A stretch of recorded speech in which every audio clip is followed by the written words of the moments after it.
নমস্কার, কেমন আছেন সবাই? বংবাঙালি ব্লগের একটি নতুন ব্লগে আপনাদের স্বাগত জানাই। তো আজকে একটি নতুন মিনি ব্লগ নিয়ে চলে এসেছি, সঙ্গে থাকুন। এই জানলাতেই কটা গাছ লাগিয়েছিলাম, সেই গাছের মধ্যে সুন্দর বেল ফুল ফুটেছে, তো তোমাদের সাথে শেয়ার করছি। দেখো,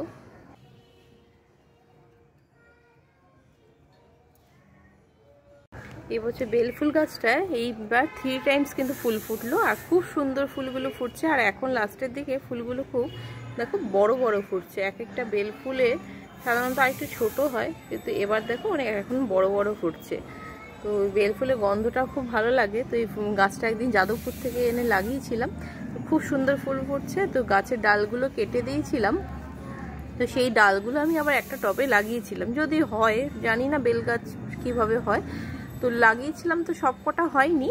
তো একটা গাছের গোড়ায় একটু অ্যালোভেরা জেল লাগিয়ে দিয়েছিলাম, তো সেটা থেকে দেখছি আবার দুটো পাতা ছাড়ছে। অনেক দিন হয়েছে দিয়েছি, তাও তোমাদের দেখাচ্ছি। দেখো, দেখো এই ডালটাও দিয়েছিলাম, এটা এখনো কিছু হয়নি।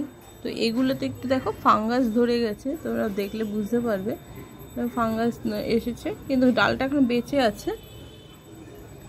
আর এই দেখো এখন এই গাছটা থেকে, ডালটা থেকে পাতা ছাড়তে শুরু করেছে। মনে হচ্ছে এই বেল গাছটা হবে ভালো। এই পাতাটা এখন বেঁচে আছে, এবার প্লাস একটা থেকে ডাল থেকে পাতা ছাড়তে শুরু করেছে।